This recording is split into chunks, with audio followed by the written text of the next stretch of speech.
Hi, Karu. I just finished watching your video regarding the discussion of YA fiction, and I guess the interesting thing for me is not um, the question of whether or not we should be censoring people, because I agree with you completely on that front.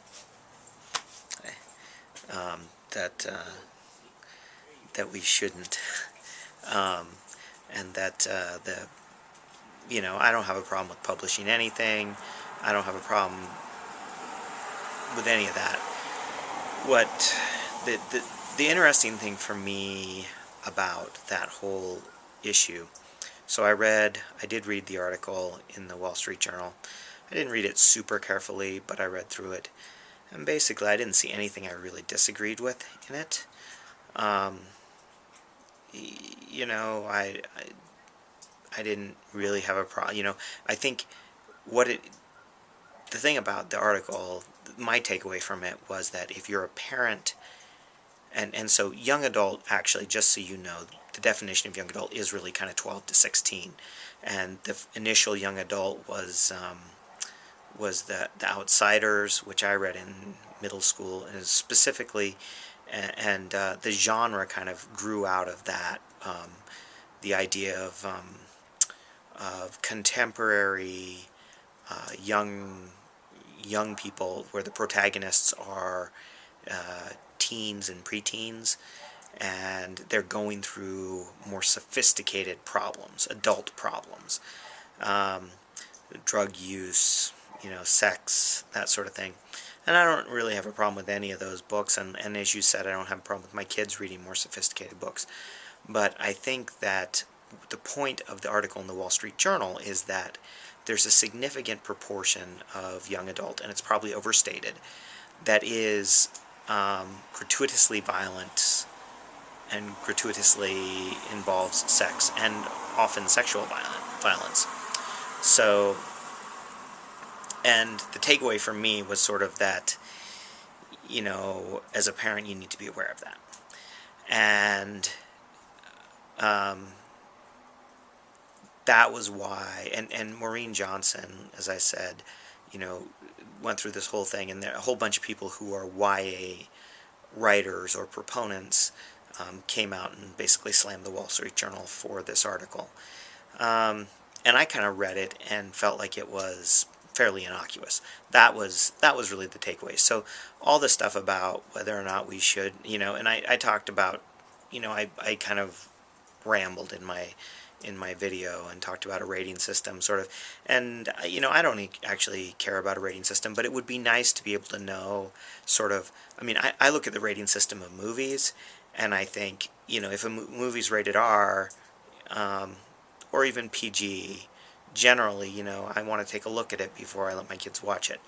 I'm more careful about taking a look at it before I let my kids watch it when they're younger. And like, Taryn's watching The Lord of the Rings now, and he's 7 years old, and we probably wouldn't let him watch it in theater because it freaks him out, and we know that kind of things freaks him out. But Sarah's seen it, and so she tells him, this part's coming up, going to be really scary. It's going to freak you out a little bit. If you want, you can cover your eyes, but you don't have to. And that's kind of how I feel about books too. And so, I'm not I don't believe in censorship either, particularly, but I do believe that like I said, there are things that when you read them or when you watch them, they get in your head, and they become part of you, and they affect you. And so, as a parent, you need to be careful about that. And it seems to me that the point of the article was that, there are parents who seem to think that because something's labeled young adult, it doesn't. It's going to be safe. They're going to be comfortable with their 12-year-old reading it.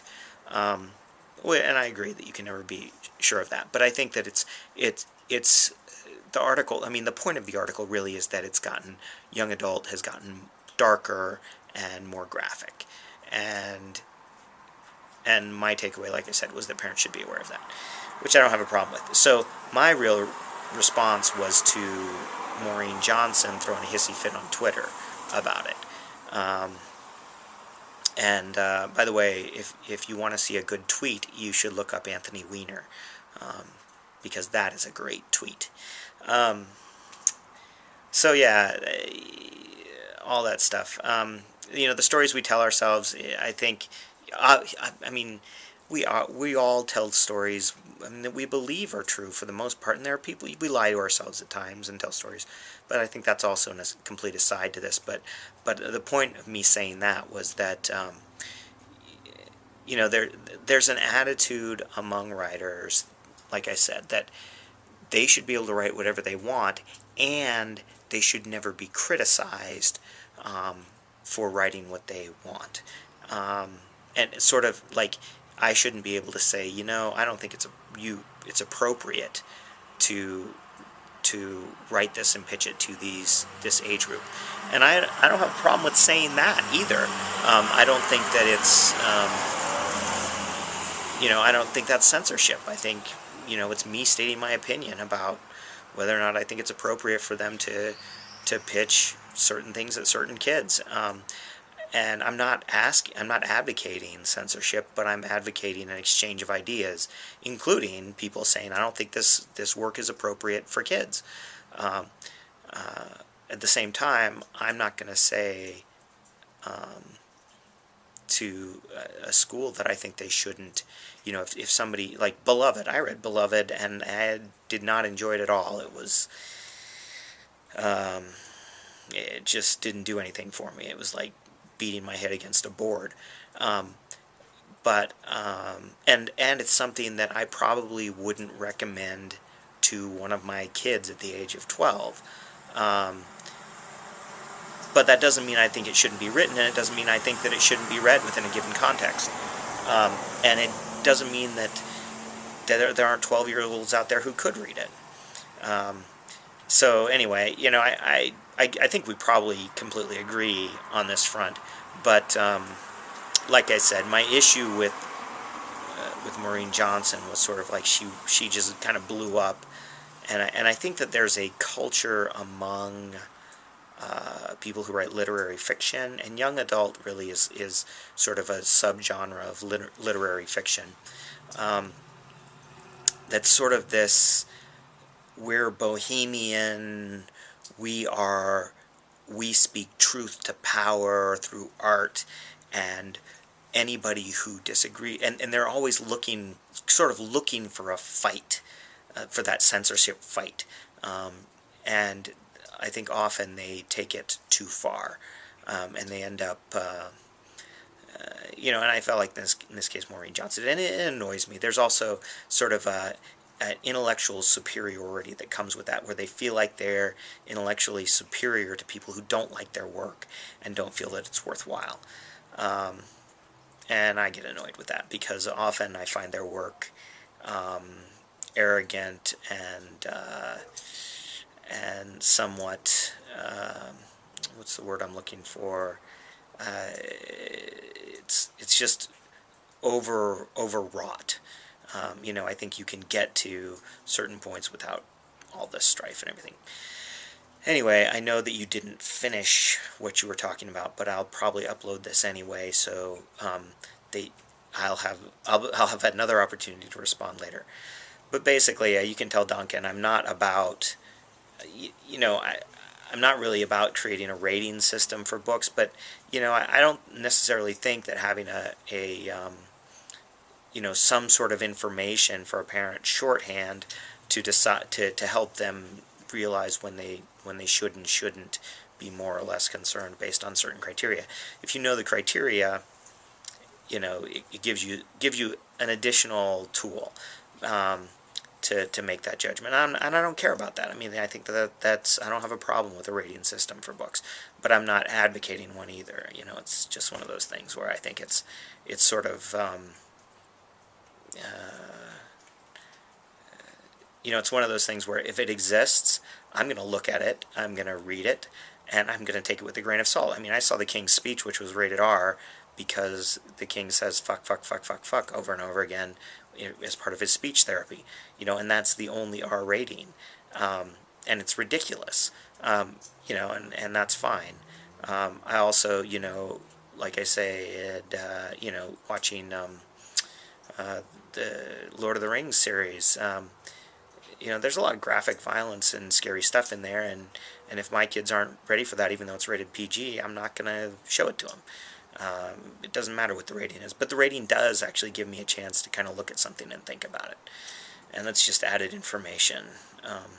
But I also do think that if you say we have the time to screen everything, we don't, and that. You don't, we don't, kids are going to see stuff regardless. But, so a little shorthand information doesn't really hurt anyone.